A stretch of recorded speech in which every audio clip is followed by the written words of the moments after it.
Hi అండి, అందరూ ఎలా ఉన్నారు? బాగున్నారా? చూసారా, నేనైతే ఈరోజు మా ఇంట్లో ఈ స్వీట్ చేశాను. నేను చేసినట్టుగానే మీరు ఒక్కసారి చేసి చూడండి, మళ్ళీ మళ్ళీ చేసుకుని తినాలనిపిస్తుంది. చాలా ఈజీ అండ్ టేస్టీ అండి, చాలా బాగుంటుంది. ఒక్కసారి అయితే ట్రై చేయండి. మా పిల్లలు అయితే అసలు స్వీట్స్ పెద్ద తింటారు, అలాంటిది ఇది చాలా ఇష్టంగా తింటున్నారు. మళ్ళీ మళ్ళీ చేయమని కూడా అడుగుతున్నారు. ఇది ఎలా చేసుకోవాలో చూసేద్దాం, వచ్చేయండి. ముందుగా దీనికోసం మనం పాలను అయితే మరగబెట్టుకోవాలి. పాలు మనం కలాకండ్ చేసుకుంటాం కదా, ఆ విధంగా పాలను అయితే మనం బాగా దగ్గరగా మరిగించుకోవాలి. పాలు బాగా మరిగిన తర్వాత అందులో నేను కొంచెం పాలే కాబట్టి 2 టేబుల్ స్పూన్ పంచదార అయితే తీసుకున్నాను. పాలు బాగా మరిగి దగ్గర పడేంత వరకు మనం గరిటతో అటు ఇటు కదుపుతూ ఉండాలి. మనం బాగా చిక్కపడేంత వరకు కూడా రబడీలాగా చేసుకోవాలి. తర్వాత ఇది చిక్కగా తయారవుతుంది. చూసారా, పాలు కన్సిస్టెన్సీ అనేది దగ్గర పడుతూ వస్తుంది. ఈ విధంగా మనం వీడియోలో చూపించినట్లుగా గరిటతో కదుపుతూనే ఉండాలి, లేదంటే గెడ్ల కింద అయిపోతుంది. మనం బాగా కలుపుతూ ఉండాలి. మనం ఈ విధంగా చేసినంతసేపు మంటను అనేది మీడియం ఫ్లేమ్లో అడ్జస్ట్ చేసుకోవాలి. చూసారా, పాలు అనేవి చిక్కబడి కలర్ కూడా మారుతుంది. మనకి బ్రౌన్ కలర్, లైట్ బ్రౌనిష్ కలర్లోకి వచ్చింది. చూసారా, చిక్కబడింది. ఈ స్టేజ్లో మనం స్టవ్ అయితే ఆఫ్ చేసుకోవాలి. తర్వాత దీన్ని పక్కన పెట్టేసుకుని కొద్దిగా వేరే గిన్నె అయితే తీసుకుని దాంట్లో ఒక హాఫ్ గ్లాస్ పంచదార అయితే తీసుకున్నాను. నేను అయితే ఇక్కడ 3 బ్రెడ్స్తో చేస్తున్నాను, అందుకు ఒక హాఫ్ గ్లాస్ పంచదార తీసుకున్నాను. దాంట్లో కొంచెం వాటర్ యాడ్ చేసుకుని మంటను అయితే మీడియం ఫ్లేమ్లో అడ్జస్ట్ చేసుకుని మనం పంచదార కరిగేంత వరకు గరిటెతో కదుపుతూ ఉండాలి. చూస్తారా, ఈ విధంగా గరిటెతో కదుపుతూ ఉండాలి. బబుల్స్ కూడా వస్తున్నాయి. మనం ఇప్పుడు కొద్దిగా యాలకుల పొడి కూడా యాడ్ చేసుకోవాలి. మనకి దీనికైతే తీగ పాకం అయితే రానవసరం లేదు. గులాబ్ జామ్లా పాకం కన్నా కొంచెం తక్కువగా, అంటే ఇలాగా చేతితో పట్టుకొని చూస్తే స్టిక్కీగా ఉంటే సరిపోతుంది. అంతేగాని తీగ పాకం అయితే అవసరం లేదు, ఇంకా కొంచెం టైం పడుతుంది.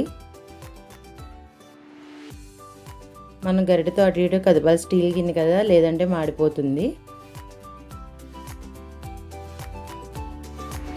సరే, ఈ విధంగా మనకైతే పాకం తయారవుతుంది. ఇప్పుడు ఒకసారి చూడాలి.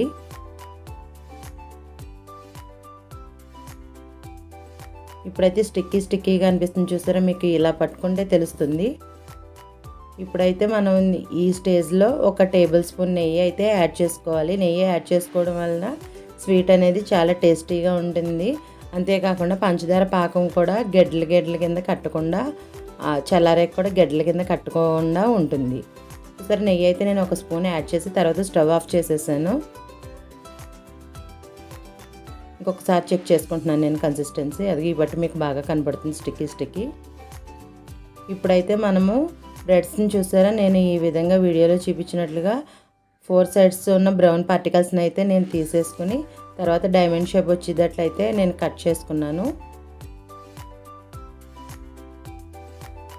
చూసారా, ఈ విధంగా కట్ చేసుకున్న తర్వాత మనం స్టవ్ ఆన్ చేసుకొని మూకిడైతే పెట్టుకోవాలి. దీనికోసం మనం నెయ్యిలో అయినా వేపుకోవచ్చు, లేదంటే సన్ఫ్లవర్ ఆయిల్ అయినా వాడుకోవచ్చు. అదే పల్లి ఆయిల్ అలాంటివి అయితే వాటికి సువాసన అనేది ఉంటుంది కాబట్టి అవి అంత టేస్ట్ బాగోదు.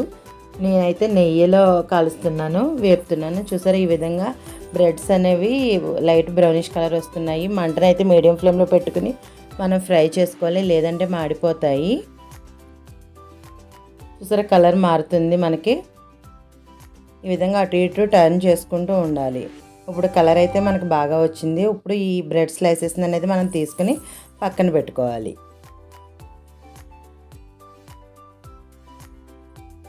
చూసారా, ఇదే విధంగా మనము మిగిలిన ముక్కలను కూడా అదే దాంట్లో ఫ్రై చేసుకోవాలి. ఆయిల్ అయినా పర్వాలేదు, నేతిలో అయినా పర్వాలేదు. మంటను మాత్రం మీడియం ఫ్లేమ్లోనే ఉంచుకోండి. హై ఫ్లేమ్ అయితే బ్రెడ్ ఉత్తినే కలర్ మారిపోతుందండి, అప్పుడు ఫ్రై అవ్వదు. ఈ విధంగా మనం మీడియం ఫ్లేమ్లో పెట్టుకుని ఫ్రై చేసుకోవడం వల్ల క్రిస్పీగా ఉంటుంది. టేస్ట్ అయితే మటుకు చాలా బాగుంటుంది. మీరు ఒక్కసారి చేసి పెడితే మళ్ళీ మళ్ళీ అడుగుతారు.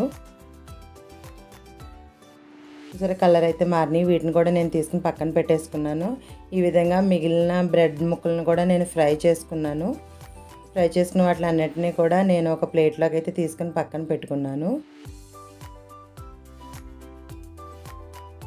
సరే, ఈ విధంగా పక్కన పెట్టుకున్నాను. తర్వాత మనం ముందుగా రెడీ చేసి పెట్టుకున్న షుగర్ సిరప్లో అయితే ఈ బ్రెడ్ స్లైసెస్ని వేసి ఒక 1 మినిట్ అయితే ఉంచి తర్వాత తీసేసి చూసారా ఈ విధంగా ఒక స్లైడ్ అనేది పెట్టుకొని దాని మీద మనం రబడీ చేసుకున్నాం కదా, ఆ రబడీని స్ప్రెడ్ చేసి దాని మీద కొద్దిగా జీడిపప్పు పిస్తా ముక్కలు అయితే వేస్తున్నాను నేను. తర్వాత మళ్ళీ వేరే స్లైడ్ని అయితే పెట్టాలి. ఈ విధంగా చూసారా నేను వీడియోలో చూపిస్తున్నట్లుగా ఒక స్లైడ్ పెట్టి తర్వాత దానిపైన రబడీ అయితే యాడ్ చేసుకున్నాను. రబడీ అంటే అదే చెప్పాను కదా, పాలుని మనం చిక్కబడేలాగా చేసాం కదా అదే.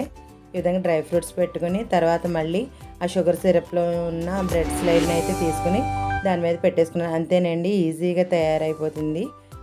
తర్వాత వీటిని మనం ఒక సర్వింగ్ ప్లేట్లోకి తీసుకుని సర్వ్ చేసుకోవడమే. నిజంగా టేస్ట్ అయితే చాలా బాగుంటుంది. ఇందులో మనకి కొంచెం డిఫికల్ట్ ఏంటంటే పాలు మరగబెట్టి కొంచెం చిక్కబడేలాగా చేయడమే. దానికోసము ఒకవేళ మీకు త్వరగా అవ్వాలంటే కొద్దిగా ఒక స్పూన్ కస్టర్డ్ పౌడర్ని యాడ్ చేసుకుంటే త్వరగా చిక్కదనం అనేది వచ్చేస్తుంది. తర్వాత వీటిని ఒక ప్లేట్లోకి తీసుకుని షుగర్ సిరప్ని పైనుంచి అలా వేసుకుని తర్వాత మనం ఆ పాల మిశ్రమాన్ని కూడా రబడీ ఉంది కదా లైట్గా అలా స్ప్రెడ్ చేసుకున్నాను. డ్రై ఫ్రూట్స్ కూడా పైన అలా చల్లుకోవచ్చు, నేనైతే పైన వేయలేదు. చూసారా పైన క్రిస్పీగా లోపల క్రీమీగా చాలా బాగుంటుందండి. ఒక్కసారి అయితే ట్రై చేయండి, నిజంగా మీ పిల్లలు కూడా అస్తమానం చేయమని అడుగుతారు. Thanks for watching. Bye bye. Video నచ్చినట్లయితే లైక్ చేయండి.